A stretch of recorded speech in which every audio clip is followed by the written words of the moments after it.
ওই কথাকে নিজেদের গায়ে টেনে নিজেদের গায়ে মেখে ওনারা ক্ষুব্ধ হয়েছেন।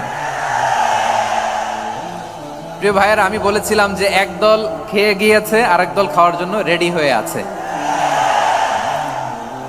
তো এখানে কি আমি কোনো দলের নাম বলেছি? বাংলাদেশে 48টা প্রায় নিবন্ধিত রাজনৈতিক দল, কোন দলের নাম আমি বলিনি। কথাটাকে আমি জেনারেল রেখেছি। দায়ীদের বৈশিষ্ট্যই এটা, দায়ীরা জেনারেলি কথা বলে, যার যেই মেসেজ নেয়ার তারা সেখান থেকে নিয়ে নেয়।